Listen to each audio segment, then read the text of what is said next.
हर नमः पार्वती पतये। हर हर महादेव। आदि पराशक्ति माता की जय। सद्गुरुनाथ महाराज की जय। शुक्लांबरधरं विष्णुं शशिवर्णं चतुर्भुजं प्रसन्नवदनं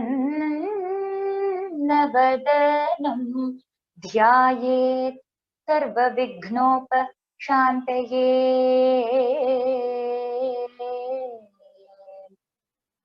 मूषिकवाहनमोदकहस्त चामरकर्णविलम्बितसूत्र वामनरूप महेश्वरपुत्र विघ्नविनायक पादनमस्ते।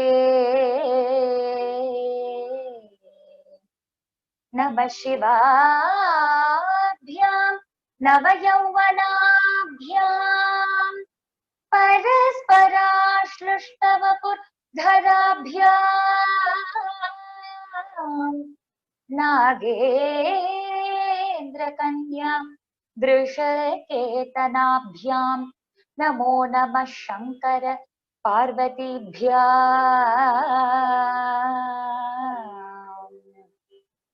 कलाभ्यां चूडालङ्कृतशशिकलाभ्यां निजतपः फलाभ्यां भक्तेषु प्रकटितफलाभ्यां भवतु मे शिवाभ्याम् अस्तोकत्रिभुवन शिवाभ्यां हृदि पुनर्भवाभ्याम् आनन्दस्फुरदनुभवाभ्यां भवतु मे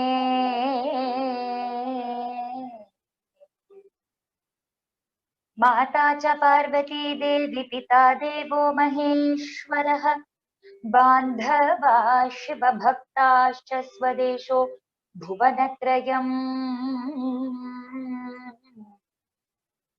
सदा शिवसमारम्भां शङ्कराचार्य मध्यमाम् अस्मदाचार्यपर्यन्तां वन्दे गुरुपरम्परां गुरवे सर्वलोकानां भिषजे भवरोगिणां नितये सर्वविद्यानां श्री दक्षिणामूर्तये नमः। गुरुर्ब्रह्मा गुरुर्विष्णुः गुरुर्देवो महेश्वरः गुरुः साक्षात् परं ब्रह्म तस्मै श्री गुरवे नमः। बुद्धिर्बलं यशो धैर्यं निर्भयत्वमरोगता अजाड्यं वाक्पटुत्वं च हनुमत् स्मरणात् भवेत्।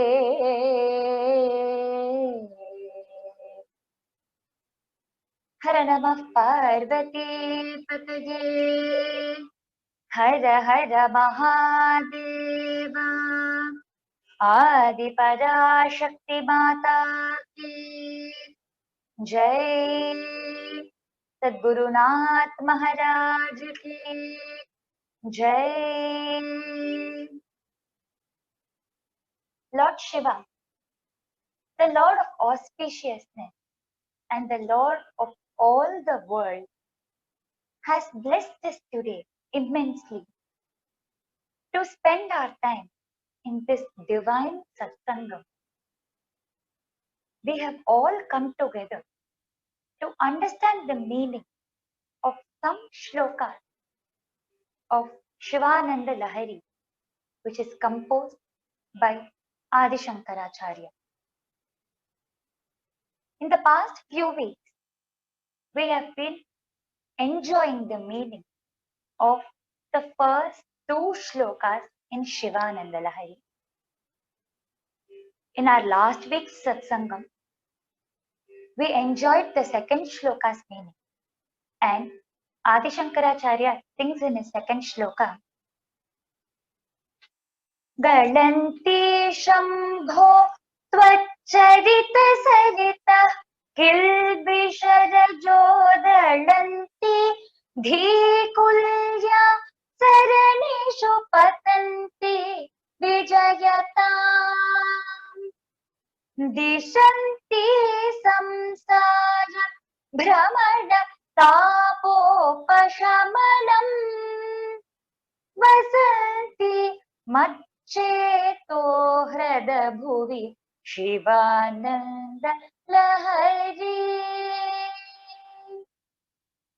Adi Shankaracharya praises Shiva Ananda Lahari, the bliss that we all enjoy, the torrential flow of Shiva Anandam in us. He says that this Shiva Ananda Lahari originates from the river called Shiva Katha or Shiva Guna. This river is filled with the stories, glories, gunas, mahima, qualities, leelas of Lord Shiva. This is a vast river, unimaginable river, and from this a small stream flows. This creates a wave which is Shivananda Lahari, and this wave starts flowing down. As it flows, it cleanses the sins that we have committed, and it also cleanses the sinful tendencies that we have. It hits hard on our ego, thereby destroying the sinful tendencies that we have. Karma vasane, we say. Destroying the sinful tendency so that we don't commit any sin in the upcoming days. When our ego is hit, when ahankaram is hit, then the mental blocks that we have are all released. Once these mental blocks are released, this Shivananda Lahari starts flowing in us. It flows through the intellectual channel. It flows in us and it gets locked up in our heart, which is acting like a pond or a lake to store this water eternally. As it flows in us, we experience Shanti, peace. We experience tranquility. We experience a soothing effect. What is this compared to? When we go out for a walk, or when we roam here and there on a sunny afternoon during summer season, we would all be roasted in the scorching heat.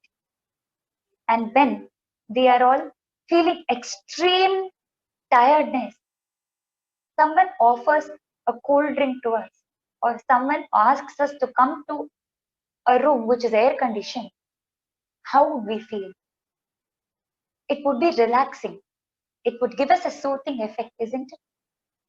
The same feeling is felt when Shivananda Lahari flows in us, because we are all roaming here and there in this world. Samsara Brahmana. We keep roaming in the samsara with no rest. This creates a heat in us, tapa. And this tapa is of 3 types: Adhyatmikam, Adi Bhautikam, and Adi Devikam.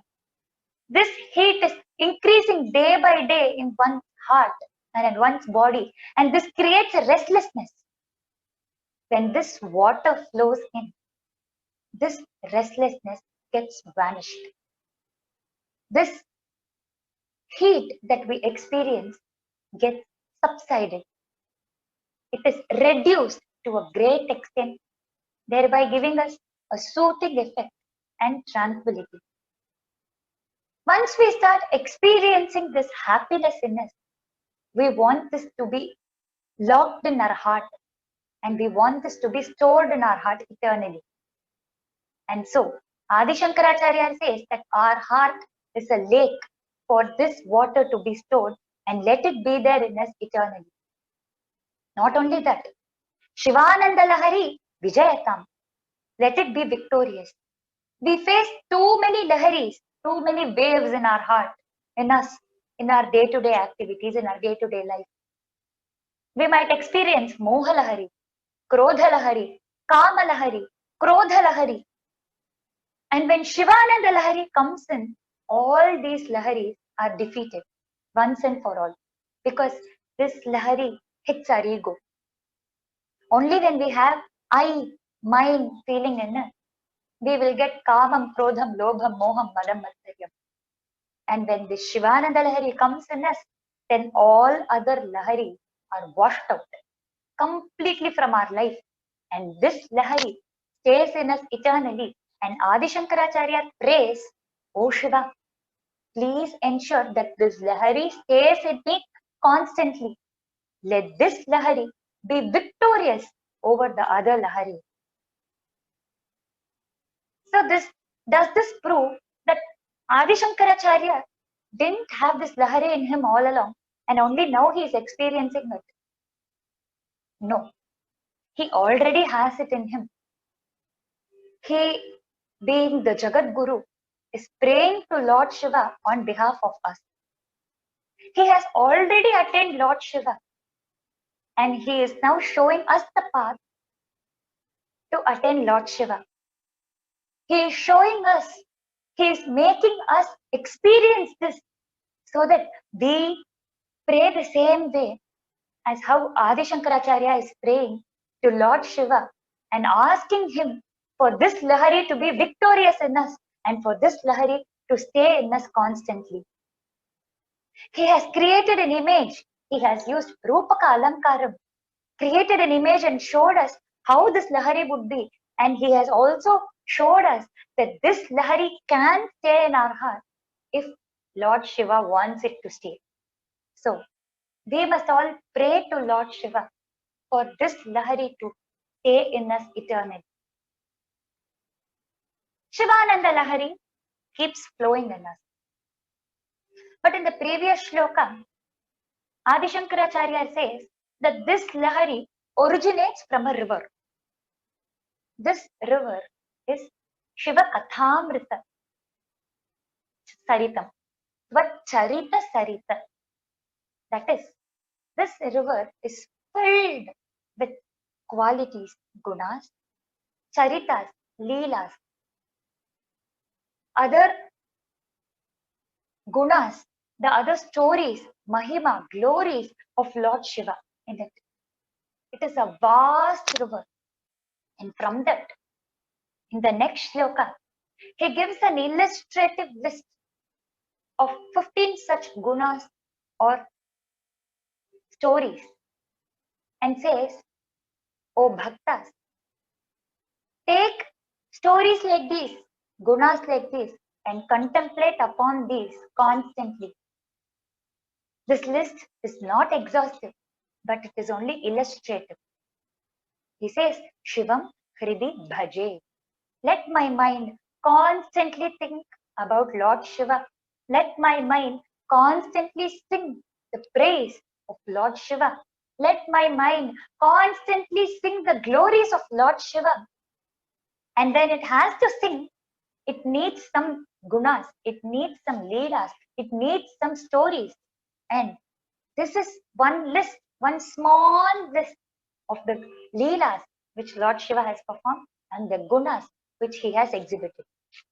So in the third shloka, Adi Shankaracharya sings, Trayi Vedyam Hridyam Tripuraharamadhyam Trinayanam Jata Bharodaram Chaladuragaharam Mrigadharam. महादेवं देवं महिषदयभावं पशुपतिं चिदालम्बं साम्बं शिवमतिविडम्बं हृदि भजे त्रयीवेद्यं हृद्यं त्रिपुरहरमाद्यं त्रिनयनं जटाभारोदारं चलदुरगहारं मृगधरम् महादेवं देवं महिषदयभावं पशुपतिं चिदालम्बं साम्बं शिवमतिविडम्बं हृदि भजे. Adi Shankaracharya says, Shivam Hridi Bhaje. Let my mind speak the glories of Lord Shiva. Let my mind think about Lord Shiva constantly. What should it think? Here, Adi Shankaracharya uses 15 adjectives to describe that Shivam. He says, Trayivedyam, the one who is in the form of all the three Vedas, the one who is known through all the three Vedas, the one who is the source of all the three Vedas, Hridyam, the one who is attractive and the most beautiful. He easily captivates everyone through his beauty. Tripuraharam, the one who destroyed Tripurasura. That is why he is also called Tripurantaka. So he destroyed Tripurasura, or the one who destroys three states of being. Adyam, foremost in the creation. He existed even before creation, and he is the reason for creation. Trinayanam, one who has got three eyes. Trinayanam. Jata Bharodaram. He has matted hair locks, and he is the most compassionate one. Chaladuragaharam. He has moving snake, moving serpent as his ornament. Mrigadharam. He holds deer, mrigam, in his hand. Mahadevam. He is the Mahadeva. He is the Lord of all Devas, Lord of all Devatas. Devam, who is the self-illuminous one, most lustrous one. Mahisataya Bhavam, one who is always compassionate towards me, one who pours his compassion upon me, one who is always generous towards me. Mahisadaya Bhavam Pashupatim, who is the Pashupati, who is the Lord of all Pashus. Chidalambam, who is the supporting pillar for acquiring knowledge. Sambam, Sa Ambam, who is always found along with Ambal, who is always found as the Ardhanarishwara. Shivam Ati Vidambam, Ati Vidambam, who is beyond decoration of any kind and who need not be decorated at all. Ati Vidambam, there is no one to equal him. Hridi Bhaje, let my mind dwell upon Lord Shiva, who has got the following qualities. who exhibits the following qualities, who has performed the following leelas, or who has the following charita. Let us look at few adjectives which Adi Shankaracharya has used in this third shloka today. Let us try to understand a few among them today. He has used 15 adjectives, out of which the first adjective is Trayi Vedyam. Trayi Vedyam. He who is known through the Vedas. The Lord who is in the form of the Vedas. The Lord who is the creator of Vedas. We all know that Vedas are the most ancient scriptures. Vedas are the base for any scripture that we find today. Vedas are the base for our Sanatana Dharma. Without Vedas, we will not be able to do anything. And if Vedas are ancient, then if a person who is the person who is mentioned in the Vedas must be much more ancient than the Vedas itself. He must be the person who has created the Vedas. So, if Lord Shiva is known through the Vedas, then it means that he is the creator of Vedas and he existed even before Vedas came into existence.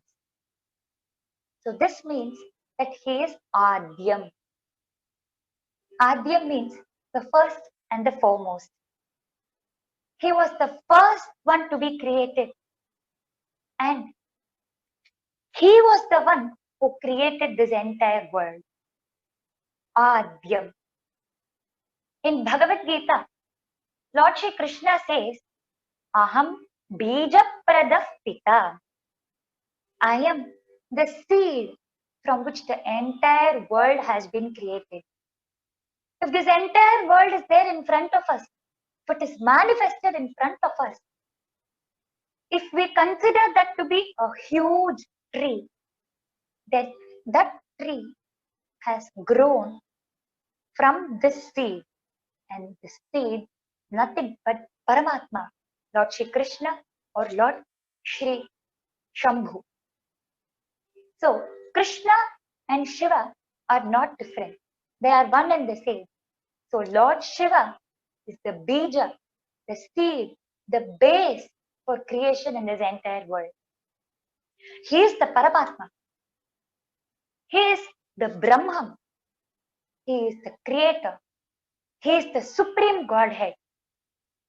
Aham bija pradah pita. And since he has created this entire world, he becomes the father for this entire world. Not only that, he is the one and only person who has created this entire world. There is one famous shloka in praise of Lord Ganesha, which was composed by a Kavi, which says, Matamaha Mahashailam Mahastvara Pitamaham Karanam Jagatam Bande Kankarupari Varanam. It is in praise of Lord Ganesha. The Kavi says, O Lord Ganesha, I offer my obeisances, my namaskarams to you, who is the reason for creation in this world. And your maternal grandfather is Mahashailam. Matamaha Mahashailam. Mahashailam means great mountain. And here it means Himalayas. How is Himalayas the maternal grandfather of Vinayaka? Parvati was the daughter of Himavan. She was born to Himavan and Manorama. Himavan is Himalayas, great mountain Himalaya, Mahashailam. He was the Parvata Raja, and that is the reason why Parvati is also called Parvata Raja Kumari. Parvata Raja's Kumari. So she was Parvata Raja Kumari. So Parvati was the daughter of Himavan. So Vinayaka has Himavan as his maternal grandfather. So, Matamaha Mahashailam. Karanam Jagatam Vande Kankaru Parivaranam. I pray to Lord Ganesha, whose maternal grandfather is Himavan. If maternal grandfather is specifically mentioned, then we must also look at the paternal grandfather. Who's the paternal grandfather? Pitamaha. It says Mahastvara Pitamaham. There is no paternal grandfather for Vinayaka. What does this mean? Does it mean that grandparents were there, but they somehow attained Shivagati? So their names are not mentioned here. Or is it because late so and so?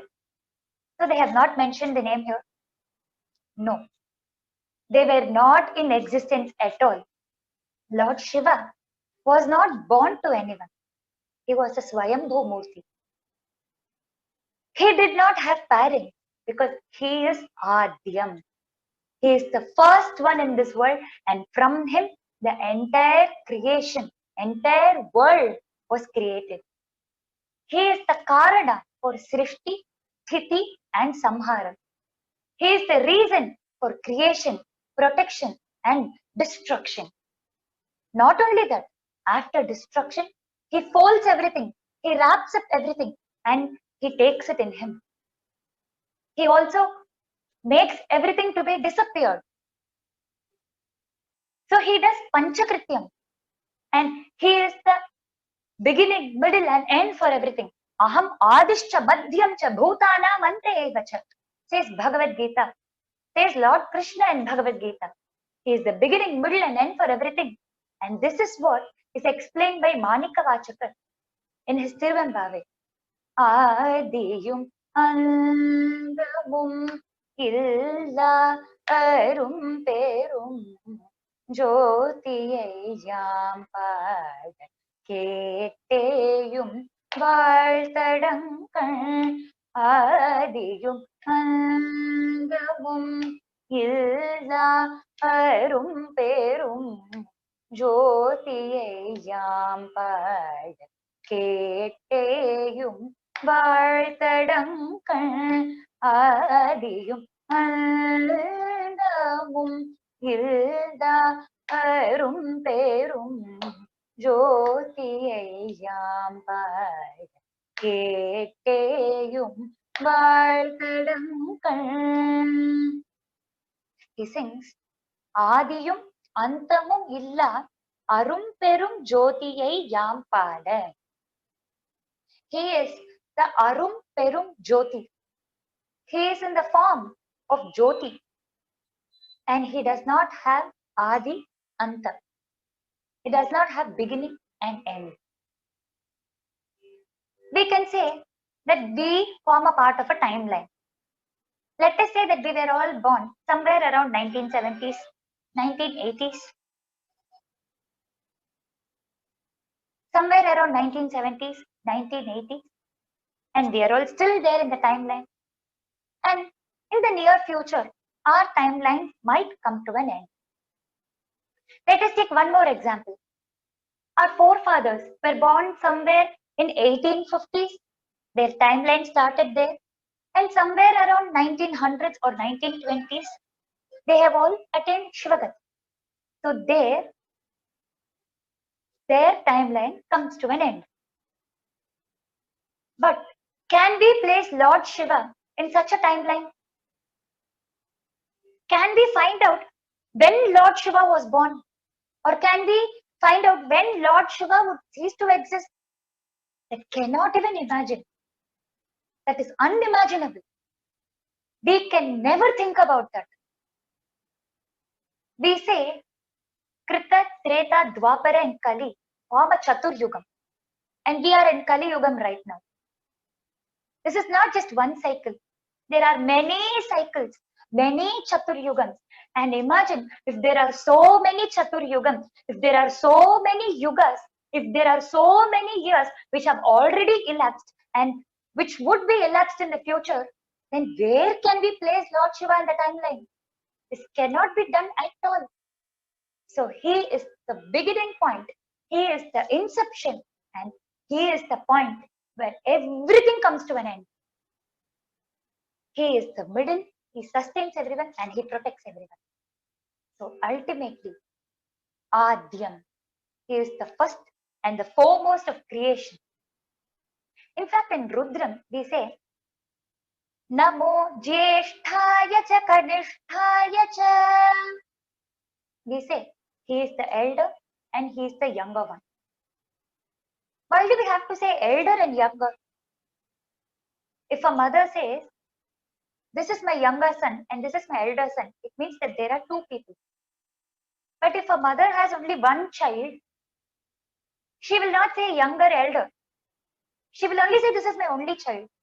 And that only child would be elder and younger to him. The same way, Lord Shiva does not have anyone. He is the starting point. He is the point of inception. So he does not have anyone with him. So he becomes the eldest and the youngest. Jyesthaya cha Kanishthaya cha, says Rudram.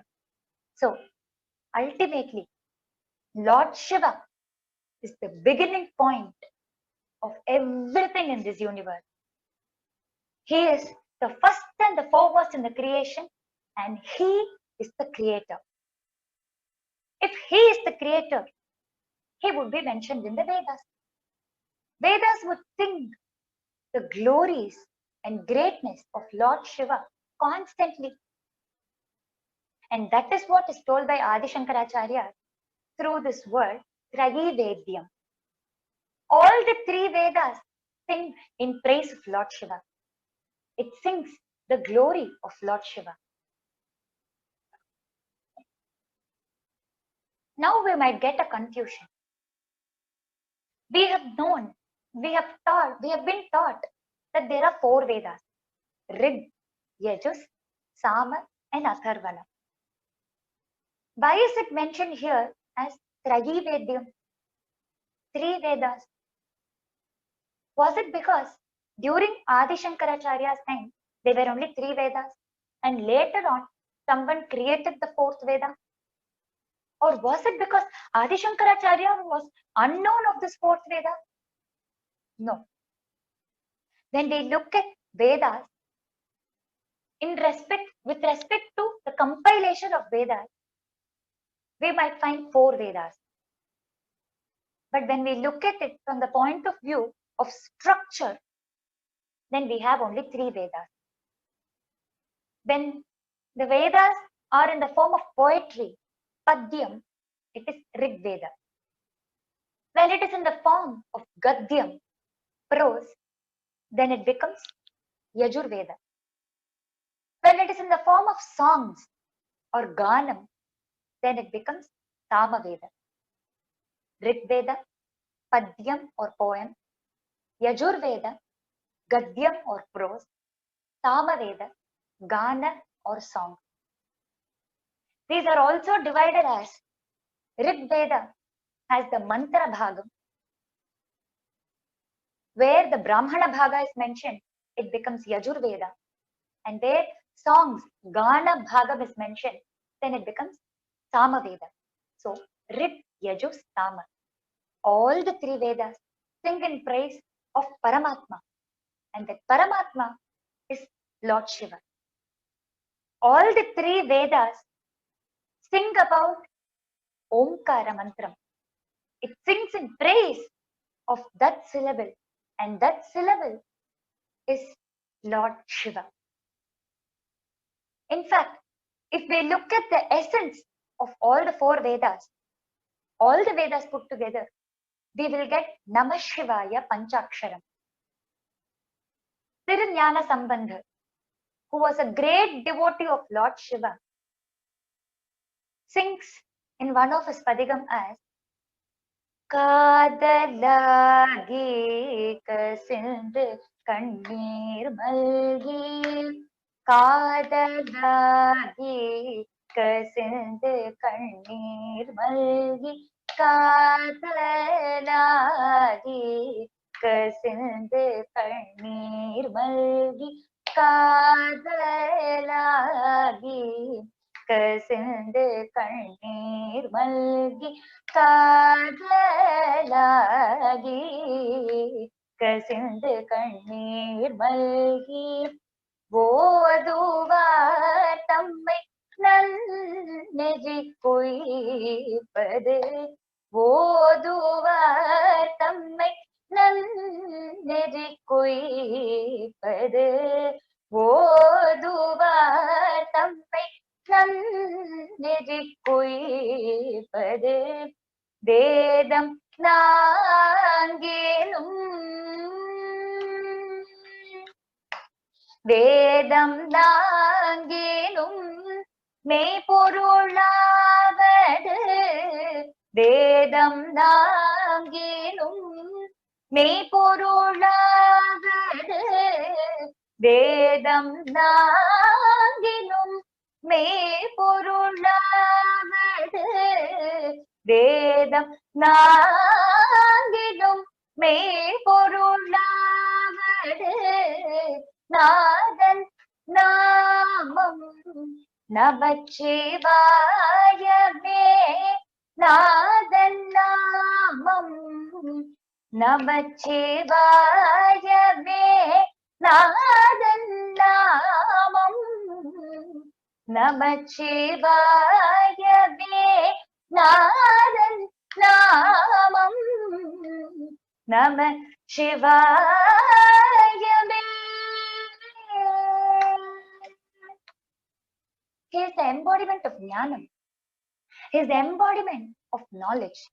Jnana Sambandham means one who is in connect with knowledge, pure knowledge. He was in fact fed with the milk of knowledge by Jnanambika in Sirgadi. So, whatever he says has pure knowledge in it. He says, Vedam Nanginum Meipurulavathu Nadan Namam Namachivayame. When we take all 4 Vedas together and when we squeeze it, the saram, the essence that we get is Namah Shivaya, Panchaksharam. Nothing but Namah Shivaya. And when a bhakta sings this Namah Shivayam, sings in praise of Lord Shiva, then he will definitely get mukti. When he sings it with utmost love and affection, when he sings it with utmost devotion, when he has tears of happiness in his eyes, when he has gadgadam, when his voice chokes, when he has horripilation, when he sees Lord Shiva in front of him, whenever he calls out to him, when he experiences Shiva Ananda Lahari in him, every time he thinks about Lord Shiva, when he realizes that Spurad Anubhavabhyam, whenever we sing about Lord Shiva, it is because of Lord Shiva. It is because he gives us this Shivananda Lahari in us. When he realizes that whenever we think about him, he keeps emerging in our thought always. Hridi Punarbhavabhyam, as mentioned in the first shloka. When we realize that he is the ultimate refugee for all of us, when we realize that he will ultimately come to protect us and he will shower all compassion on us, he will shower his karuna on us, then we will definitely be liberated from the cycle of janana and marana. We will get mukti and we will be liberated from the sorrow and happiness, temporary sorrow and happiness that we face in this samsara. We will be liberated from this samsara sagaram. What else does a bhakta want? So, Rahi Vedyam, Shiva Nama is glorified in the Vedas. Vedas talk about the glory of Lord Shiva. It speaks about Lord Shiva. It praises Lord Shiva. And only through Vedas we can understand Lord Shiva. And Lord Shiva is the creator of Vedas. These Vedas have been created have been sprung up. They have come into life only because of Lord Shiva. And that is why Adi Shankaracharya has used the word Trayivedyam and Adyam to show us the greatness of Lord Shiva, that he is the first and foremost, and we can understand him only through Vedas. Next, Adi Shankaracharya, through his second word, talks about the beauty of Lord Shiva. He says, Hridyam. Hridyam means one who is the most beautiful in this world and one who attracts everyone. He captivates everyone. He captures everyone. He is the most charming and the most adorable. He's the most handsome. That is why he's called Sundareshwara. We all know that the Lord of Madhurapuri, Kadambavanam or Nipavanam is none other than Sundareshwara, whose consort is Meenakshi Devi. So, he is the Sundareshwara. We can take it in two senses. Sundara Ishvara, he is the Ishvara and who is also beautiful. But we can also take it in another way. Sundari Ishvara, Lord of all beautiful things. He is the most beautiful, that everything in this world which we find as beautiful cannot match Lord Shiva's beauty, cannot match Lord Shiva's charm and grace. Sundareshwara. And that is why in Halasya Mahatmyam, he is called as Atyanta Sundarakaro Bhagavan Soma Sundaraha. He is Atyanta Sundarakaram. He is extremely beautiful. He is extremely charming. Everyone will lose their heart to Lord Shiva when we look at him. That is his beauty. That is the grace that he has. And that is how he captures this entire world. What did Kannappa Nayanar do? What did Lord Shiva do to capture Kannappa Nayanar? Kannappa Nayanar had not listened to any stories about Lord Shiva. He had not listened to the greatness of Lord Shiva. But still, he found something attractive in that Shiva Lingam, in that Shiva Murti. That is how he captivates every bhakta and every single one of us here. If I am able to speak one or two words about the greatness of Lord Shiva, it is because he has captivated me. He has made me talk about it. And if you are all sitting here and if you have all sat here for the past 45 minutes without thinking about anything else and by only indulging your thoughts in Lord Shiva, it is because his stories are captivating. His form is captivating. He has captured our hearts and he has made us all sit here. But now, the doubt that we might have is, we have heard about Lord Shiva's form. Every one of us say that he stays in the graveyard. He has ash all over his body. He has moving snakes as ornaments. He has deer in his hand, Mrigadharam, Chaladuragaharam. He has Jatabharam. He has matted hair locks all over his body. He's always found with Ganas, Shiva Ganas. So, how is this construed to be beautiful? How can this be construed as the most attractive? What is there in this to be attractive? Many people might ask that question. For this, Adi Shankaracharya has used the term Ati Vidambam, beyond any decoration. He is already so beautiful that he does not require any decoration. He is already very charming that he does not require anything else to add to his beauty. He is already so captivating that if we look at him, we will lose our heart. And nothing else can increase his beauty because he is at the peak of beauty. Even if Lord Shiva starts wearing gold ornaments or Pitambaram like Lord Krishna, and if he has Kundalam, if he has Haram, if he has Kiritam, and all those things, even if he becomes the most decorated one, he will be the most beautiful. And even now, at this present state, where he has Charmambaradharam, where he wears only the deer skin or the elephant skin, where he has snakes, where he has ashes all over his body, even then he is the most beautiful. Because beauty is something which we perceive. Beauty differs from person to person. For us, our mother might be the most beautiful. But for someone else, she might not be that beautiful. And we are not going to debate also. Because for us, our mother is the best.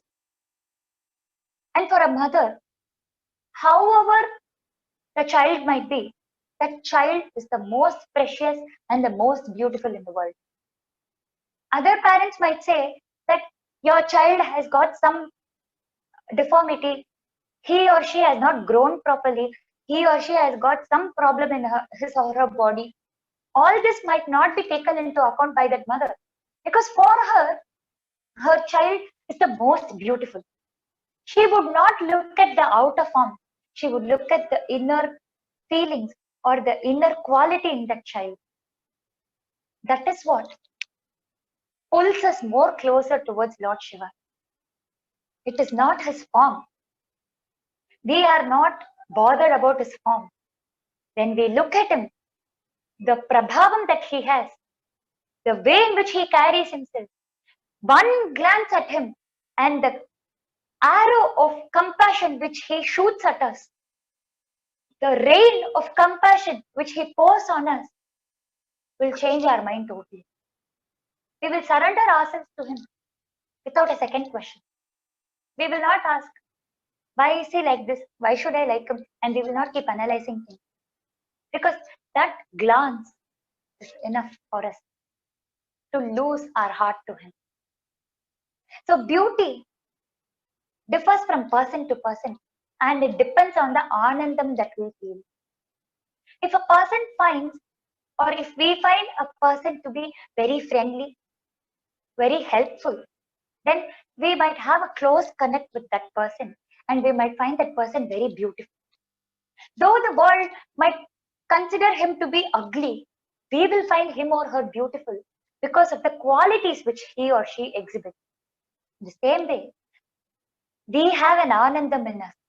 Whenever we think about Lord Shiva, he creates an explosion of anandam in us. Phurad anubhavabhyam. And as and when we feel that explosion, we experience calmness, tranquility, peace in us.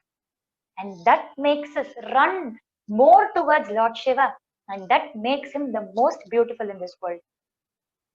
External appearance might be deceptive. External appearance is of no use, in fact, because internal beauty is all that matters, and that is what is going to be permanent. Even for our life, contemporary life, we must not be deceived by the external beauty of a person. We must try to understand, go deep into that person to see if he or she is really beautiful internally also. Because external beauty might come today and might leave tomorrow. A 16-year-old girl might look very beautiful now, but after 60 years, she might not have the same charm. So, beauty might be today, it might go tomorrow. That is of no use to any one of us. But the internal beauty that he or she might possess is the true beauty that will stay along with him or her for a very long time, and that is going to define that person. So, when you find for a beautiful person, try looking into that internal beauty of that person and try being the most beautiful person from inside. When we look out for beauty, others might also look out for beauty in us, right? So external decorations are not going to define who we are. These are not our characteristics, but the internal beauty, the values, the ethics, the dharma that we follow, the gunas that we exhibit will define who we are. So let us try to make ourselves the most beautiful internally. So Lord Shiva was Hridyam. most adorable, most dear, most beautiful in this entire world. The same fact has been explained by Dakshayani, Sati, in Bhagavatam. She talks to Daksha Prajapati, who's her father, and she says, Kim va Shivakhyamashibam na vidustvadanye brahmadayastamavakirya jata smashane tanbalya bhasma nrikapalya vasatpishachaihi ye मूर्धभिः दधति तच्चरणावसृष्टम्. She says, Oh father, you might find Lord Shiva to be the most inauspicious one. When you look at him, you might say that auspiciousness is there only in his name because it is Shiva, but it is not there in his form because you might always find him with Jatabharam, matted hair locks. You might find him in the Smashana, graveyard always. Tanmalya Bhasma Nrikapalya is always having a mala which is made up of human skull. He always puts vibhuti all over his body, sacred ash all over his body. Vasat Pishachaihi, he stays with Bhuta Ganas in the Smashana. But yet, have you ever thought about this? Even if you consider him to be the most inauspicious, Brahma and other devas consider it their blessing to place the flower which was placed on the lotus feet of Lord Shiva on their head. They don't just use it. They don't just have it for other purpose. They reverently place it on their head. And this pushpa was not even placed on Lord Shiva's head or anywhere in his body. It was placed on his feet. Brahma and other devas reverently rush to place that flower on their head. You know why they do that? Because they are pure bhaktas. They are pure by heart. They understand the mahima or greatness of Lord Shiva, and they understand that this form of Lord Shiva has meaning behind it, has a greater science behind it. They understand that the ananda that they experience is because of Lord Shiva, and according to them, they perceive Lord Shiva to be the most beautiful. And people like you will never understand this, because even if not in this janma, in any of the janma that you would be taking, any of the birth that you would be taking in future, you will never understand Lord Shiva, says Dakshayani. And she expresses the same thought many years later as Parvati. She sacrifices her body as Dakshayani Sati, and she is born to Himavan and Manorama, and she undergoes a severe penance to attain Lord Shiva. To test her bhakti, Lord Shiva comes in the form of a brahmachari, and he keeps talking ill about Lord Shiva. That brahmachari talks ill about Lord Shiva. He says, Oh Parvati Devi, why are you undergoing such a difficult penance, such a severe penance to attain that Shiva? Of all, didn't you get a better husband? Didn't you get a better groom? Why do you have to go behind Lord Shiva? He questioned. At that point of time, this Dakshayani, who said that Shiva is the most auspicious one, whether it be his name or his form, later as Parvati, boldly says, Akinchanaha yat Akinchanaha san prabhavasya sampadam Triloknath पितृसत्मगोचरः सभीमरूपः Shiv इत्युदीर्यते न सन्ति याथार्थ्यविदः पिदाकिनः. She says, Akinchanaha san prabhavasya sampadam. Everyone might look at him as a person who lives in graveyard, who does not have any wealth. But remember, he is the Natha, he is the Lord for all wealth in this world. Often we might find rich people to be very simple. that simplicity is because of the humbleness and the politeness that they have. It is not because they don't have anything. And when Lord Shiva is the most humble person and is the Lord of all riches in this world, why would he show Adambaram? Why would he show off in the first place? Why would he waste his time in showing off? Whom should he prove? Whom should he prove wrong? Who is he in competition with? He is the greatest. He knows it. And people around him knows it.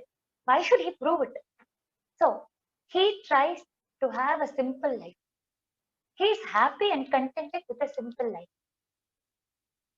Trilokanath Pitrasattva Gocharaha. Even if he stays in graveyard, smashanam, remember that he is the Trilokanath. He does not stay in smashana because he does not have home. He stays there for a better reason. But that does not mean that he is homeless. Remember that he is the Natha, the leader or the master of all the three worlds put together. Trilokanatha, Pitrasattva Gocharaha. So Bhima Rupaha, Shiva Ityudiryate. He might have a form that is not very appealing, but he is the most auspicious. His name is auspicious and his form is also the most auspicious form which we could ever imagine. Na santi yatarthya vidaha pinakinaha. His form is unimaginable. So, O Brahmana, if you talk so much, it is because you don't know about him. People who know about him will not talk this way. And people who talk with this way do not know about him, don't know about him. And trust me, you are not going to take efforts to understand him also. So you have blocked all ways of attaining knowledge. You have blocked all doors for getting new knowledge. So you will never be empowered, you will never be enlightened. And people who talk ill about Lord Shiva will keep talking ill about Lord Shiva. They are not going to understand at all. And will Lord Shiva listen to all these things? Will he be affected by all these things? No. Why would he be affected? He knows that he is the Trilokanatha. He is the Lord of all riches in this world. Why should he react to all these things? So, O Brahmana, if you speak like this, it is because you are ignorant. I cannot talk with you because you will not be open to new knowledge. So don't talk ill about Lord Shiva in front of me. I am not ready to listen to any of these, says Parvati Devi. So ultimately, he is the most beautiful. His form has a greater meaning behind it.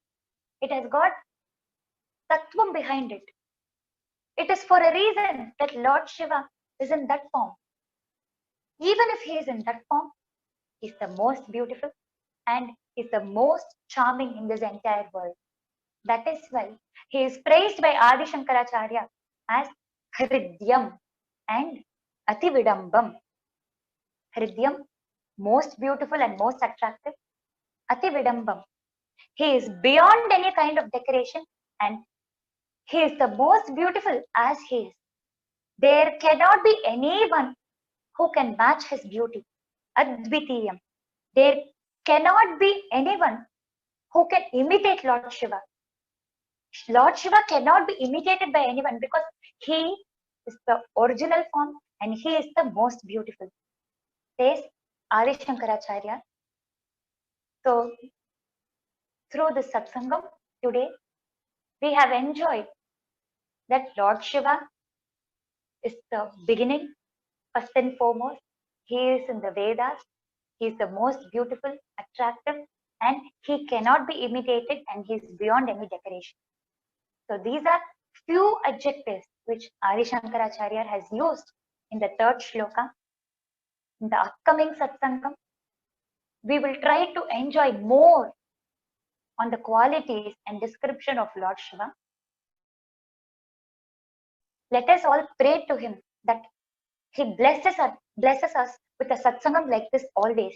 Let us pray to him to give us an opportunity to be a part of satsangam and to give us an opportunity to listen to his stories always, to give us an opportunity to keep talking about him always, so that our mind gets cleansed from all its impurities and sins, and so that the Shivananda Lahari can flow into us and it can stay in our heart constantly.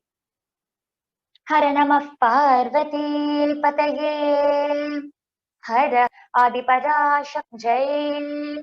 தென்னாட்டுடைய சிவனே போற்றி, எந்நாட்டவர்க்கும் இறைவா போற்றி. திருச்சிற்றம்பலம்.